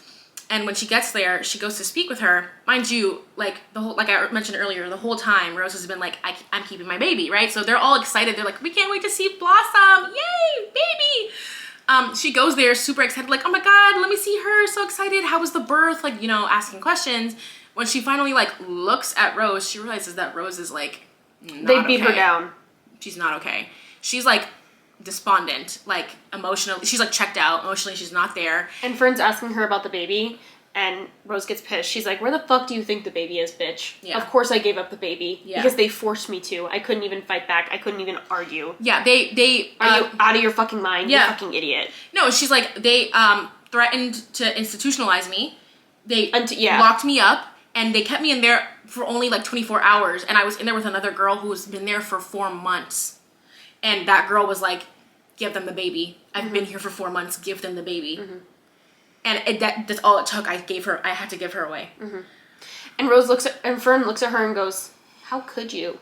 Now, I would like, before we respond, I would like to say that keep in mind, this girl is 15 and they're all being emotionally abused, physically abused, and manipulated. Yeah. So keep that in mind. Yeah. Also, I thought it was interesting that her character is so flawed. That's all I'm gonna say is that I thought it was interesting. No. That said, I did want to punt her. Yeah, in that moment I was like, keep that in your head, girl. Yeah. Keep that in your head, girl. Yeah. And it's because, like, in her mind, she's like, well, if Rose can't fight back, there's no hope for the rest of us. Oh, they're sitting there and she's like, wait, but like, what can we do? Like, let's figure out what we can do. Maybe we can go see our witch. The dog's outside, by the way. Let's go call the dog will take us to the witch. So they're like, okay. So they go outside and the dog does in fact take them to the witch. When they get there, by the way, the dog's outside. The dog just hangs out there in case they want to see the witch. The dog is so cute. The black lab is there, you know. So they follow the dog, and while Rose talks to the witch, because the witch, by the way, is like, Fern, you're not ready for all this jelly. You hang out with the witches. I'm gonna talk to Rose privately because you don't have the heart for revenge right now. You're not there yet. Rose and I are gonna have a private convo. Rose is feeling those feelings. Right. So we're gonna talk privately. You just hang out with the other people. And so her and Rose talk privately, and Fern kind of gets to meet all the people who are in the coven. And we kind of see that it's like an all-women coven, obviously. And it's like, you know, a big group of women who live in the woods. And throughout the book, we kind of hear about like, oh, there are like these hippies who live in the woods from the people at the house. And they're always like, they're hippies in the woods and you shouldn't go out there. They're dangerous, whatever. These are the people in question. I didn't realize. It's crazy that there actually were people in the woods. Yeah, it's them. That's crazy. Yeah. And that they knew about them too. Yeah. And Fern is kind of like talking to them. And I actually really liked this chapter because there's a chapter here where one of the girls, I think it's Periwinkle is her name. One of the other girls is kind of like introducing all the other witches and who they are and how they came to the coven.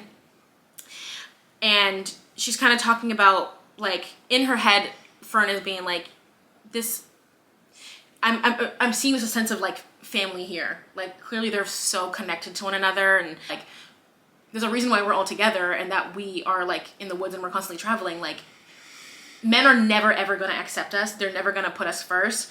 We are constantly... They're always going to hate us, even when we're perfect. Yeah. They're always going to hate us, is basically what they say. I would implore you, even if you don't want to read this book because of all the triggering stuff, to read this chapter. Really liked it. I thought it was a good chapter and very timely for the times we're living in right now. Very much. So, moving to Rose. Rose is like, girl, I need you to help me get some revenge on these men who are making me feel fucking powerless, who are taking away my autonomy, who are making me feel just awful, who've basically ruined my life. And so she gives some spells for them. She gives them some spells to perform. Fern, Rose, and Holly then perform said spells before Rose is sent home because she's about to get picked up to go back to her regular life. And girl, the spell works boots, okay? They perform a spell on Mrs. Wellwood, which basically puts a fucking demon baby in her. A diamond baby. As soon as I read, so there is an employee at the house. Her name is Hagar. Yeah. And Hagar goes to Miss Wellwood's house. The lady of the house, if you will, goes to her house and she's like, bitch, I know you're sick. Open the door. Yeah. As soon as she wouldn't open the door a crack, I was like, oh, she's pregnant. Yeah. I was like, oh, she's pregnant. Yeah. And then basically Hagar and her sister Miriam help her give birth to this demon baby because also she's gone from not pregnant at all to suddenly like showing like 9 months pregnant, and within like 48 hours. Damn, this bitch for real gives birth to eels on the bedroom floor. Yeah. That is her punishment. Frankly, not good enough. And also, when I was reading it, I thought she was gonna give birth to like a bouquet of roses. I thought that would have been more meaningful. Yeah. Yeah, period. Because, yeah, Miss Wellwood calls these girls, like, her garden of ladies or whatever, which is why she gives them all, like, nature-inspired names or whatever. So, period. Garden of ladies. That could be so cute. But, yeah. No, like, literally POV, you're the eels coming out of Mrs. Wellwood because that's... I'm turning around and biting her. No, like, oh my good God. But we do find out a backstory about Miss Wellwood here. Basically, she was a pregnant teenager and her dad abused her. Yeah. And basically ran the home before she did, equally as rough. And he always insulted her and she has never had a baby since. So maybe that's why she has this kind of disdain because she feels like it is such a shameful thing. But like, girl, that's not a reason to abuse a bunch of teenagers. You fucking weirdo. Yeah. Like, what the fuck? Now, unfortunately, you're not going to make me feel too bad for you. Yeah, no. I'm sorry that happened, but you are abusing these ladies, so. Yeah, I don't, like, you... These girls. It's I feel bad for you. I feel and I sympathize with the situation you're going through in that moment, but then when you turn around and, like, perpetuate the same trauma onto other people, it's like... Well, now. Why would you continue that cycle? Yeah, the scene also where the 3 girls are, like, doing the spell in the woods, like... Ooh, girl. Crazy business. Oh, when she goes to talk to the librarian, too, she's like, listen, are you okay? Because she does not look well. And the librarian's like, yeah, I'm, you know, I have cancer, and I'm kind of on my way out. However... I also hold, like, all the knowledge of my coven within me, so I kind of need to pass that to someone.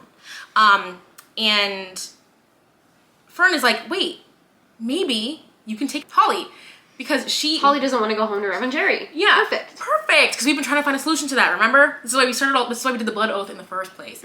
And she's like, yes, that's a good idea, but if you want to do that first, you need to do a spell that's going to summon the rain, because we've been in a drought, and girl, I need some rain. And so she's like, okay. She tells Zinnia about it, and Zinnia again is like, girl, stop doing witchcraft. And she's like, no. They get out there to do it, and Holly has to cut out, like, a piece of her tongue, and she just can't do it. Fair enough. I wouldn't be able to do it either. And so because of that, Hagar finds them before they can finish the spell and takes them back inside, because Zinnia snitches on them, and when they get back inside, Hagar burns their book. She burns How to Be a Groovy Witch. How dare you? Girl, if you showed me a book that said How to Be a Groovy Witch, I'd be like, there's no way this works. Like, did you really have to burn it, girl? First of all, even if you gave that to me and I knew it worked, I'd be like, give that to me, I'm confiscating it, but then I would keep it because what a cute cover. Well, that, and I need it. There has to be a spell in here about my situationship. Right. There must be. How to Be a Groovy Witch is so... It's too slay to burn. Are you crazy? Yeah. She burns it, she puts it in a bottle, and she buries it, and she makes them with spoons dig a hole and bury it. Girl. And then, oh my god. And then she's like, okay, the bookmobile's coming in a couple days. Zinnia says this. The bookmobile's coming in a couple days. We're gonna have to tell the librarian that we burned her book, and then we're telling her that we are not in this coven. And Zinnia, girl, there's a blood oath. You think that's gonna work? Right. Fern's like, oh my god, how did this get out of hand? So when the bookmobile comes, she's sitting there and she has to tell her that this happened. And the librarian's like, what? The librarian's like, okay, well, Holly can't summon the rain, and you burned my book. So, unfortunately, blood oath, you know, it was in the fine print of the blood oath. You are going to have to join my cousin, and actually, you have no choice. And also, I don't want Zinnia or Holly because they don't possess the skills that you do, Fern. So, it must be you. Yeah. And she's like, fortunately, like, I'm going to take you whether, like, you could come silently or you'll come without, like, against your will. Like, either way, you're coming. I'm good with either. Yeah. I would prefer you come, like, on your own volition, but, like, I can take you regardless. Yeah. And Zinnia's feeling cute, so she's like, listen to me. Zinnia was giving, finish him. Yeah, she was. She was giving that. And it was starting to get scary here. And they get, yeah, I was spooked. I was spooked. No, they because... yeah, go ahead. Go for it. I was gonna say, they run to Hagar, and they're like, bitch. Bitch. Hagar! So Hagar is like, okay, what we're gonna do is we're gonna put some silver horseshoes in the yard and on the door. That'll keep them out, girl. It'll be fine. And it does. Yeah. But at night, oh my god, I was spooked picturing this in my brain. Me too. She's like, I looked out the window that night and I saw the dog run out, and the dog stopped right at the horseshoe, so the dog couldn't come through. Yeah. But all of the witches are bouncing up and down in the trees. I can see them flying around in the trees. What? Bitch, what? No, like, looking outside and all the trees and the witches are all just sitting in the trees. And they're all looking at you. You know they can see you. Yeah. Like, But then, fucking Miss Wallowig comes back and she's like, these are my fucking horseshoes. What the fuck are you doing? She just takes them out. Ooh, hey, hold on now. Not too much before I put another eel baby in you. That's the thing, girl, is that it's like, I don't know why they didn't just tell her, like, hey, there's a witch trying to kill me. Like, you saw the eel baby. You must believe in witchcraft at this point. Right. How do you think the eel baby got there? Do the math. So their second solution is some salt in the doors. Yeah. And Hagar's like, again, Zinnia Holly and Fern are crying, shitting their pants, throwing up. They're like, there's no fucking way Salt is gonna keep these bitches out. Like, no fucking chance in hell. And Hagar's like, shut up. Shut up. Literally, she's like, stop. Shh, shh, shh. And they're like, wait, are you a witch? She's like, no. Okay, but I've lived here my whole life. Hagar's about to strike these girls. This week I was dog sitting for my dad. And I was using the Quinn app in the shower. And I look up mid-shower while using the Quinn app, and the dog that I'm dog sitting for is paws on the lip of the tub in my bathroom mid Quinn app session. The anger that I felt in that moment, I feel like is probably similar to how Hagar was feeling. Yeah. Just... Yeah, because, y'all, you brought this upon paws yourself. on the lip of the tub. You brought this upon yourself. I'm doing what I can for you. And now you're gonna ask me if I'm a witch? Girl, shut up. And you don't even believe in my salt. Right. You know what? Even if my salt doesn't work, at least I tried. At least I'm trying. What are you doing? Do you have an idea? What are you doing? Right. But the salt does hold the first night at least. Yeah. But I was scared. And finally, Nurse Kent is like, fuck it. I have a gun. Fern, open the door. No. So Fern opens the door and there's nobody outside. As soon as she opens the door, the knocking stops because the salt did hold. Yeah. Second night. Nurse Kent sits at the top of the stairs. She's got a chair and a cigarette. And her pistol. She sits there all night. She's like, I'm begging someone to knock on the door. I'm begging someone to knock on the door. She's like, try it, bitch. Nobody does, though. No, yeah.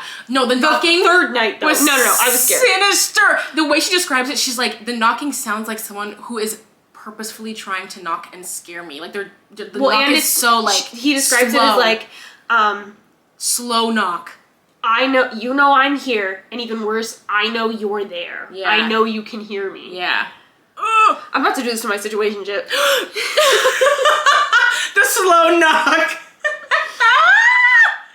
He opens the door, it's just me and Peach.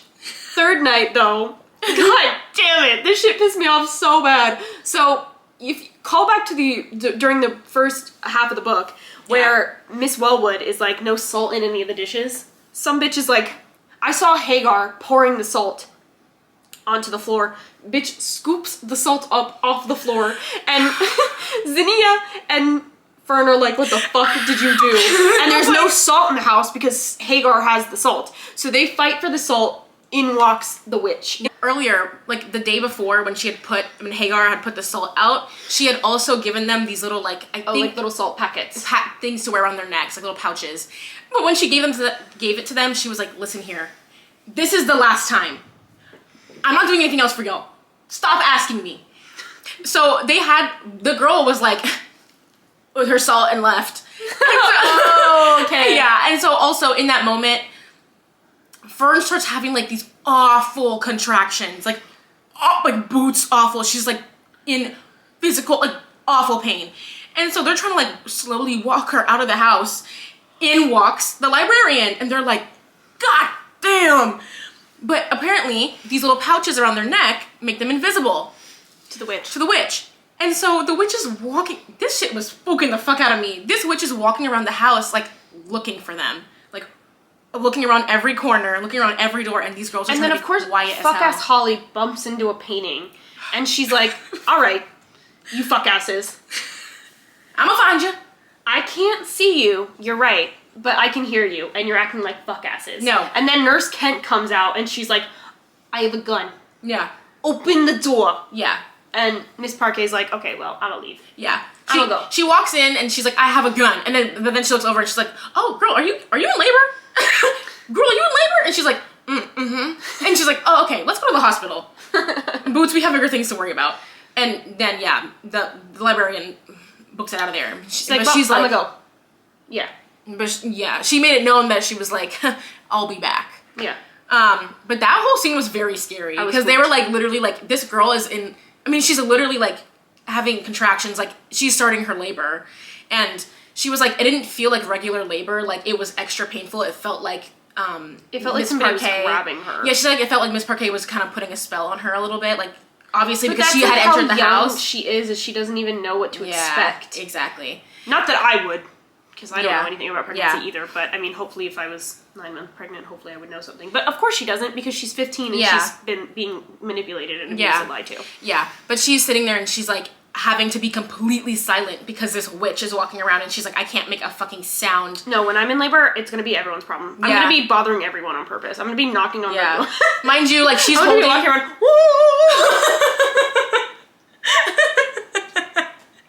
Mind you, like, they open the door, they're like, hello. I'm like, oh, I'm having my baby. Bye. Yeah. I'm just pregnant. Mind you, she's like holding Zinnia's hand for support, like clasping, and Zinnia's also pregnant. Like, this is just like, oh my god. Absolutely not. Holly's also pregnant. Ugh. So anyway, they take her to the hospital to have her baby, and she's there by herself, obviously. Like, no one accompanies her. And the nurse is so fucking rude. Once they find out that she's one of the underage like girls from this house, their whole attitude switches. God. Their whole attitude switches. They're Have like, you guys? It's like, oh my god, the nurse was acting like an employee at PacSun. She was being so rude. You know what I mean? Yes. She was like, God, and she shaves her puss because she's like, we have to be able to see to be able to give birth, and and it's the 70s, so you've got a bush, just like me. I mean, regardless, she was like, please don't do it. And she was like, and just like, did like 4 like super dry, like quick, and then like wiped her through it. This girl is crying, please don't. Like strapping up her legs. Or also like, just tell me what you're gonna do before you do it. So and they're abusing her. They're just also being very, very like abusive and cold, no bedside manner, judgmental, talking to her very, very crudely. Just the moment they find out like who she is, they just stop with any niceties. Yeah. And then they also, hold on, where am I? Oh, there, okay. And then they kind of take her, she has a very like long period between like when she gets there and then when they actually take her to have her baby, but they don't tell her any information. Like they don't speak to her like a human being. Like they just kind of, she's a number. Yeah, she's a number. They don't like, he's like, she's like, can I get any pain meds? Like, or he mentioned something about like her not feeling anything, like, oh, you'll get some meds. And she's like, oh, like I can get like medication, I can whatever. And he's like, maybe when you're 8 centimeters. And in her head, she's like, what does that even mean? I don't even know what a centimeter is. Like no one's talking to her about anything. And it's like, this is my body, this is my pregnancy, this is what's happening to me, and no one's talking to her about it. And also, I'm scared. Right. Like, I don't have anyone here with me, I'm alone. And they take her in to have her baby, and they like put her under without telling her. They just put this mask over her face to put her under. They don't say what it is, they just put it on her face, and she goes down. And she's freaking out.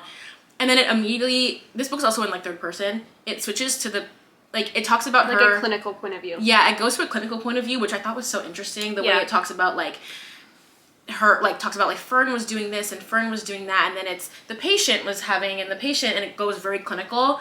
That was very interesting to me, like the way that switched. She wakes up in her bed later and she puts her hand on her stomach and she's like, oh my god, like where's my baby? And she like realizes like, oh my god, I had a baby. And social worker Diane is there. And social worker Diane is like, also, by the way, nurses are nice to her as soon as she wakes up. Right. Because she's not a pregnant teenager anymore. Right. Social worker Diane is like, well, good news. Your baby's going up for adoption, and we have a family on the way. So perfect. And Perf. Fern's like, I want to see my baby. And Diane's like, no, you don't. Figure it out. And she's like, no, please, can I just see my baby one time? I won't change my mind. I just want to see my baby once. And she's like, oh, God, fine, but like, this is a bad idea. And she's like, I just want to see my baby once, please. Mind you, they bring the baby and she immediately is like, what if I change my mind? And it honestly broke my heart. It broke my heart a lot because, yeah, like, we all know she can't keep that baby. We all know she can't. Like, she makes a comment that, you know, her and her parents will figure it out and she'll get a job and this, that, and the other thing. And it's like, well, Queen, and Diane, the social worker, is like, well, Queen, you really think your parents are gonna support you after they sent you away to this horrible place, and they know it's horrible, and we all know it's horrible, and they are so ashamed of you, they don't even want to look at you be pregnant. Social worker Diane says all this in the most, like, uncaring and disrespectful way, but in the most awful way, she is making a good point. It's not a situation that is going to be good for her because there's no good decision. There's no good decision here, and it's going to be painful no matter what she does. Yeah, because at the end of the day, yes, she loves her baby and it'll be great for her to keep her baby because she loves her baby and she wants to have her baby, but it's going to be hard for her because it's not going to be a supportive environment.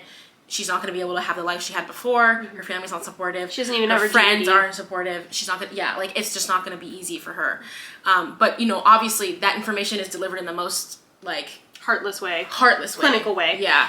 But the reason, finally, she does agree to give up the baby because she's like, I'm not letting the witches get this fucking baby. Yeah, because the librarian shows up Bitch. in her room because her little salt packet isn't around her neck. They took it off during surgery. Is there no solace? No, there isn't. Get out of here, bitch! Yeah, and she shows up and she's like, so if you're not going to come with me, I'm going to take your baby. Oh! I love that she called her baby Charlie Brown the whole time. She was like, he's got a bald head. A big-ass bald head. Charlie Brown. And that nobody wants him. I know. So she was like, I'm going to call him Charlie Brown. Nobody wants Charlie Brown? Yeah, he's so lonely all the time. Oh, I thought he had Snoopy. He do have Snoopy. When she gets home, everyone's, you know, like, hey, queen, how was it? Whatever. And she's just like so emotionally like flat and just uninterested in being there and around the other women and around, the other girls. They are women, but I want to make sure I call them girls because they're children. Around the other girls and just around other babies, born or unborn. She doesn't want to be around them because, I mean, it's traumatizing after what she just went through. Zinnia and Holly, in the interim, have devised a plan for Holly. Basically that they want to have a home birth for Holly delivered by Hagar because they know that she's been a midwife in the past. And then have her like stay with Hagar for a couple days and then maybe have her like escape some kind of way. They devise this whole plan.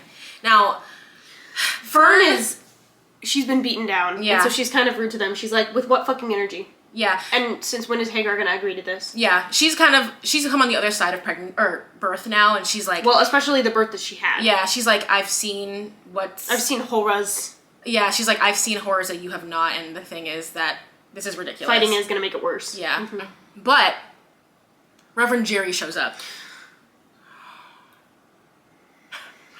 Oh God. And of course when he shows up, Holly just becomes despondent and kind of like shrinks back into herself immediately.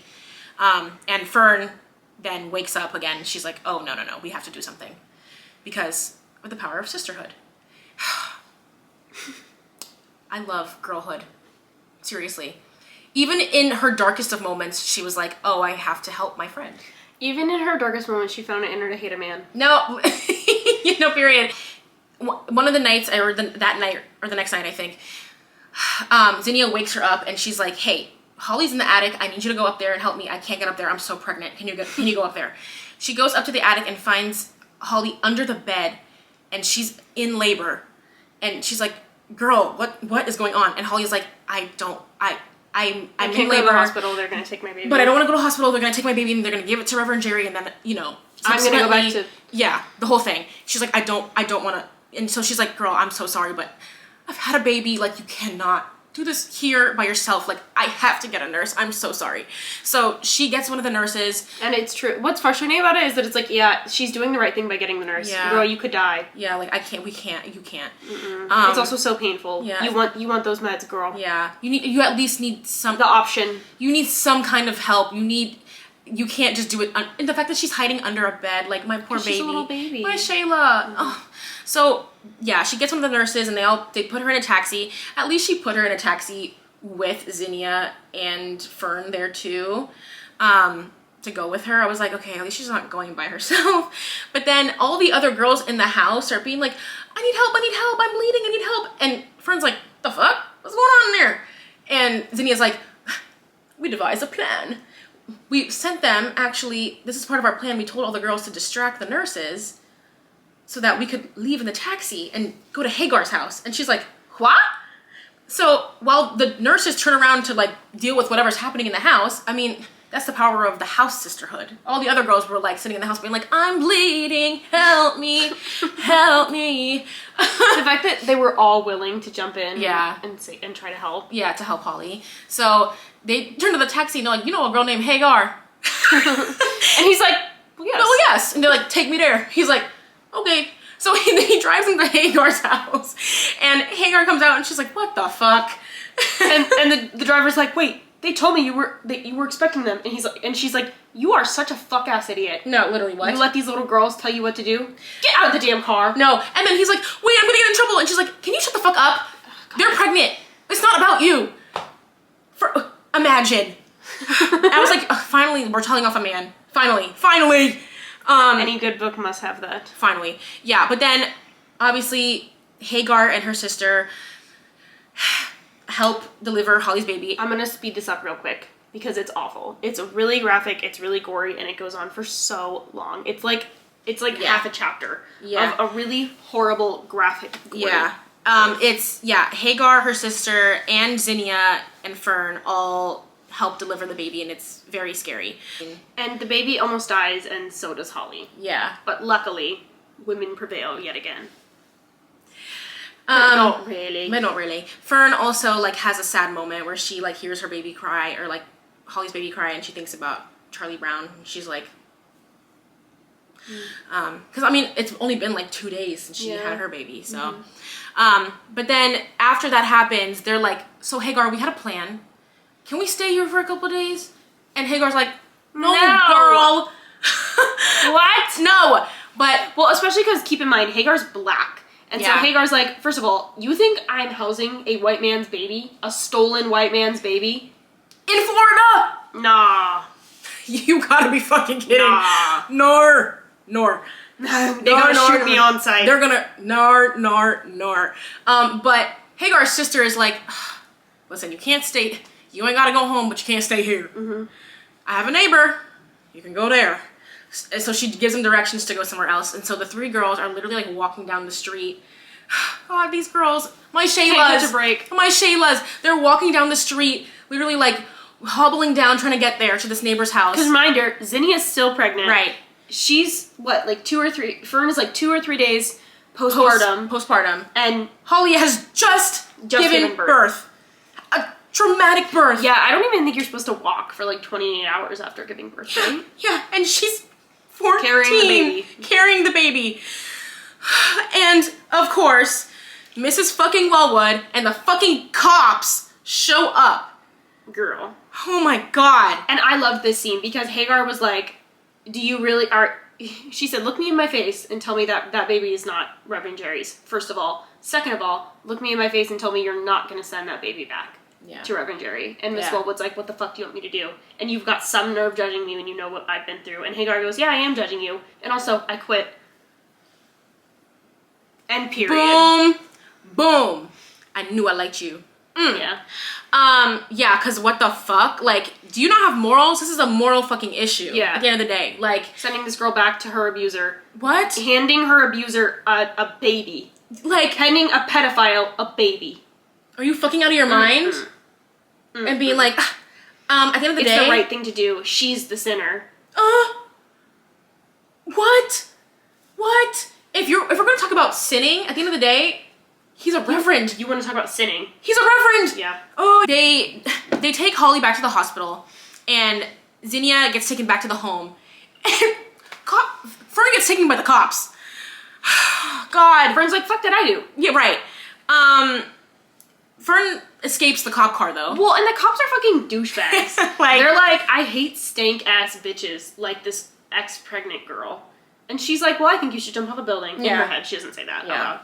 But cops always got something to say. Yeah. Girl, shut up. Shut up. She's like, "I have to pee. Can you stop the car?" And he's like, "Okay, because I don't want you to pee in my car." She starts running, queen. She's like, "No boots." No boots. And the cop's like, "Where are you going?" Because the cop's like, she can't get very far because they're at the home. Yeah. And she sees Reverend Jerry and she's like, "Oh, nah." She's like, his smug ass face and his fucking sideburns. No. So she's like, "You know what? This will not stand." And she runs straight to the place where they buried that like bottle that had the remains of the How to Be a Groovy Witch. And she digs that bitch up so fast. She opens that bottle, she pours it out. She breaks the bottle and she cuts a piece of her tongue because she's like, "I know that I have to like feel pain. I have to do something now." Yeah. And she's like, "I have to do this now in order to like I need to do something. It's now or never. So she's like, if I do this, I know that like it'll probably summon the librarian, the witch, and she'll come and things are gonna happen. I need to do this. So she cuts her tongue. Suddenly, storm clouds come in and it starts hailing. Oof. Bad.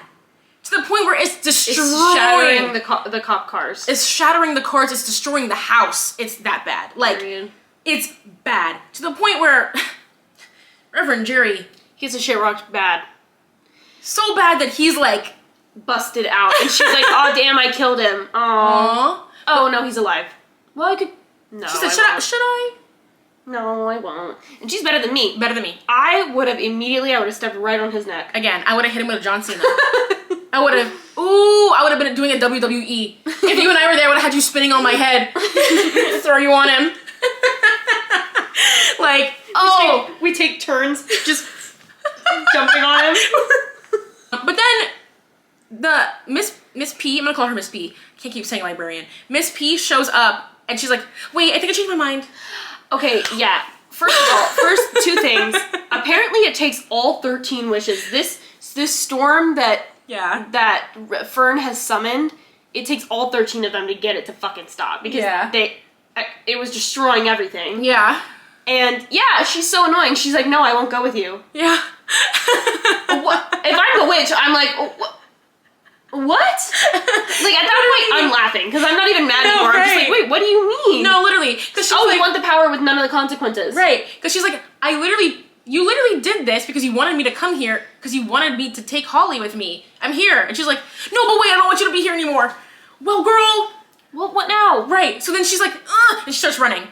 And then she runs into Holly and Zinnia, and they're like curled in a corner and like protecting each other, which I thought was like really sweet that they're like, you know, holding each other. But then she's like, I have to keep running. So she keeps going. She enters the woods. She's running for her life. Again, I don't know how she's doing this. She is 2 days postpartum. And her tongue is bleeding. Right.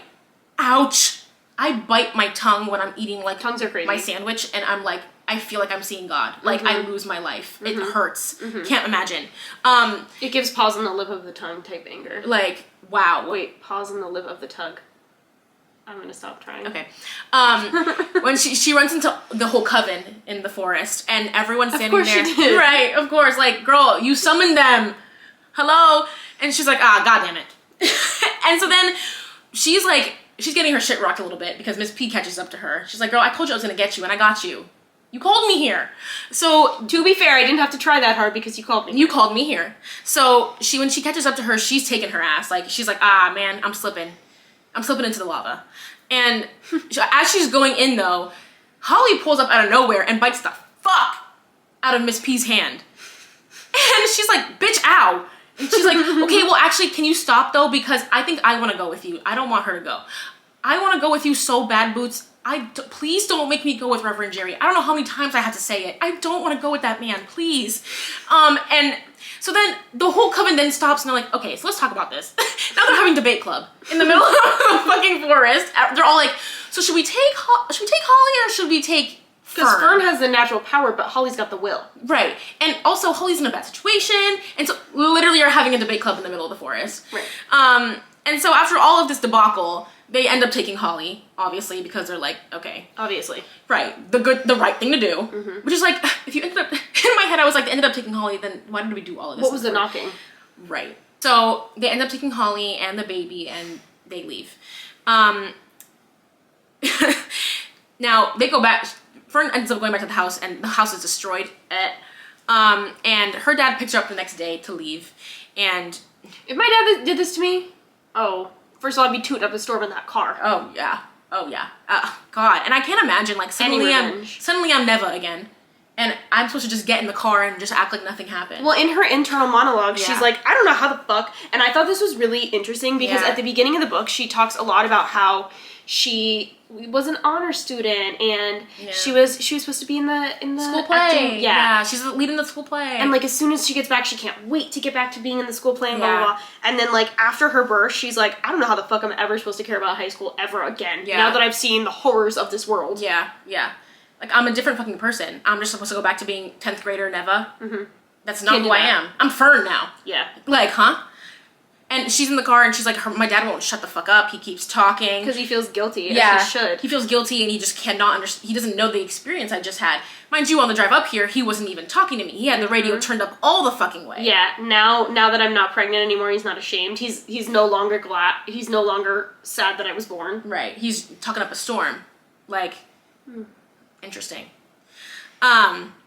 She should turn to him and tell him to dump off the building. Right.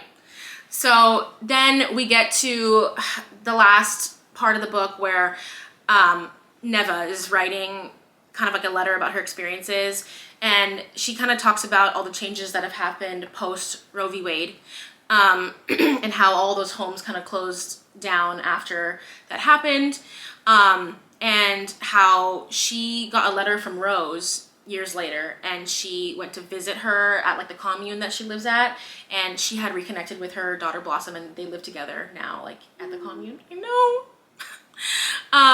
And in that conversation with with Rose, and after meeting her, she also had mentioned like in this letter that like she had never connected with her daughter, and when she meets up with Rose, she's like, I really think that you should reach out to her if you can, and she's inspired by that to be like, okay, I'm going to.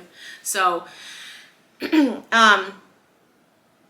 she also, her daughter, like through some happenstance, she had a ring from her dad at the beginning of the book that somehow got passed along to her daughter. Ended up having it, and that ring was inscribed with her dad's like initials, and that's how her daughter ended up having like some kind of tie to her. So she is able to contact her, her birth mother through that, but it never connected. But after having this conversation with Rose about it, she's like, okay, I think I will like take that step and reach out to her, and she ends up doing it, and they have a very like happy, tearful reunion, and her daughter's like, I don't obviously blame you for giving me up, or like for any of that stuff. That was all against your will. Like you were a kid, like you were abused. And Neva's just like, I really want to tell her about the experience I had and all the girls that I met and everything that I went through, and I want to tell her about how I was a witch. Is she still a witch at this point? No. She's like, I want to tell her about how I was the witch, or all the witchy stuff that I did. Girl, I would be. If I was y'all, if I somebody would can keep help being a me, witch. I was gonna say, if somebody can help me become a witch, I would love to be a promise witch. I will manifest you a text back from every situationship that you want to.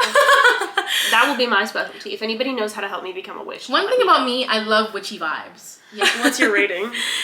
I would give this a 4.5 out of 5. I would say like a 4. I took away. Sorry, go ahead.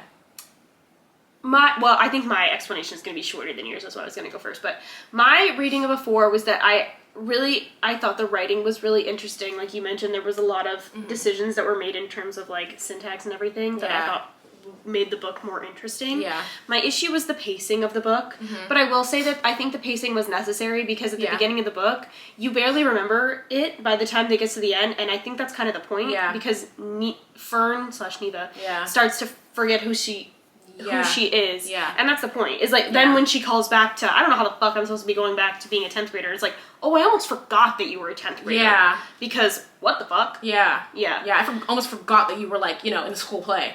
But it had me on the edge of my boots. Yeah. When I was, had me on the edge of my boots. Had me on the edge of my boots during all the witch scenes. Ooh. I wish there had been more witch stuff. Because it was a lot of like birth.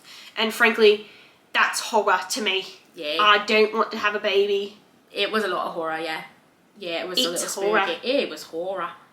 I would have enjoyed my witch stuff. I would have loved some more witch stuff too. I would have for sure. also loved Miss Parquet to get herself bitch slapped harder than what she did. For sure. She deserves You're manipulating those girls. And there's also a part in the book where Fern is like, I don't love the idea that you basically give this to every girl that comes through the doors trying to pick one. And I was just the one stupid enough to bite. So that's fine. Any girl that you realize is like having a hard time, you give her this book hoping she'll bite. Manipulative. Because you're like, one of these girls is going to be, dumb enough to do it. Yeah, the only reason why I took away my 0.5 was because of the horror. Of the horror, but not even because of the horror, because I think also it was kind of necessary for the, well, not necessary, but like, yeah, it was part of the story.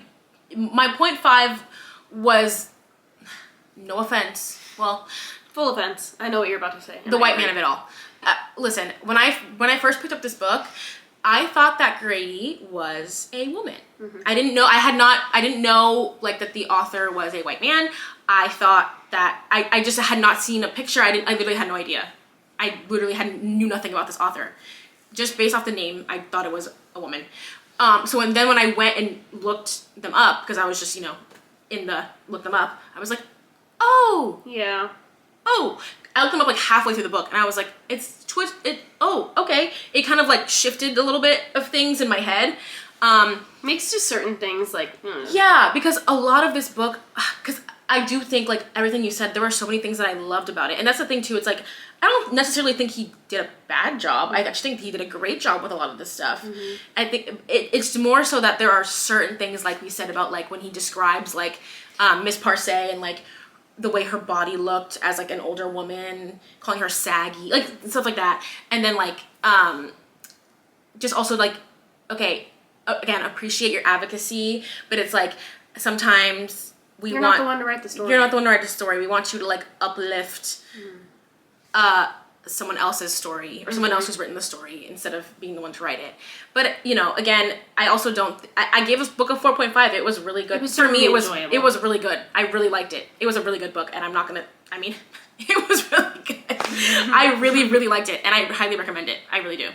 That was like literally my only gripe with it. And again, like I'm not saying that to be like you shouldn't read it because a white man wrote it. I'm just saying like it's some thought. It's just a thought. Yeah, it's just a thought that like you have to have. Yeah. So it's a drop in the bucket. Yeah. I think it's time that we sign off. Yes, it is. Please subscribe and catch us next week. Hopefully next week. There might be an episode in between. We'll see. But hopefully our next episode, actually it'll probably be in 2 weeks, Yeah. is going to be the Hunger Games episode, the long-awaited Hunger Games episode. Well, we've long-awaited it because we're excited to read it. Suzanne Collins' Sunrise on the Reaping comes out in like 10 days or whatever. My God, you guys. So, I'm gonna lose my mind. Exciting. Thank you guys for watching. Please subscribe. Remember, I want to quit my job. I hate it. So remember, she said. Bye. Bye.